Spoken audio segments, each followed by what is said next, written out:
তাই না? আমি ঠিক বলছি তো? এই মানুষটা ওই মহিলাকে এতটাই ভালোবাসতো যে তার পুত্র, তার পুত্রবধূ, তার নাতনিকে একেবারে আঁকড়ে ধরে রাখতে চাইছে, আর তার জন্য দিনের পর দিন নাটক করে যাচ্ছে কি না ওদেরকে পরিবারে প্রতিষ্ঠিত করবে, তাই না? হ্যাঁ, আমাদের সবাইকে অন্ধকারে রেখে দুর্গা মুখার্জি বড় হয়ে গেল। রাজনাথ,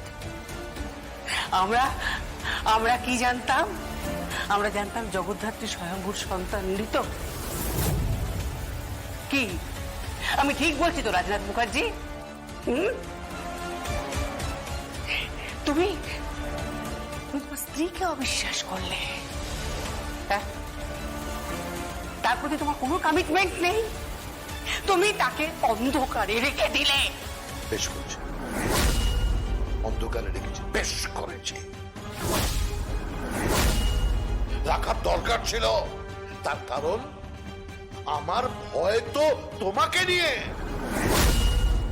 যা যা করেছো ইতিহাস, সেই ইতিহাসের পাতাগুলো একবার উল্টে দেখো, দেখবে কি কি করেছো তুমি, তোমার সন্তান আর তোমার এই পুত্রবধূ। বাবা, আমার দিকে আঙুল তুলবেন না, নিজের সম্মানটা না নিজের কাছে রাখুন। আরে ছাড়ো ছাড়ো, সম্মান জানা আছে। এই বাড়িতে তোমরা শুধু ঠিক কৌশিকী মুখার্জির কাছে, আর এখন তোমরা ঠিক হচ্ছ দুর্গার কাছে। ও, তুই খুব হ্যাপি হচ্ছিস মনে হচ্ছে দুর্গার এই বিহেভিয়ারে। তুই একেবারে আপ্লুত। হ্যাঁ হ্যাঁ হ্যাঁ, আপ্লুত তো হবই, কারণ কেউ না কেউ তো একজন আছে যে এই অন্যায় যারা করেছে, এই অপরাধ যারা করেছে তাদেরকে শাস্তি দেওয়ার জন্য। আর সে এসেছে, দুর্গা এসেছে। আর ওটা অশ্বমেধের ঘোড়া রে, এই অশ্বমেধের ঘোড়াকে থামানো যাবে না, এই কথাটা মাথায় রাখিস, তুমিও মাথায় রেখো।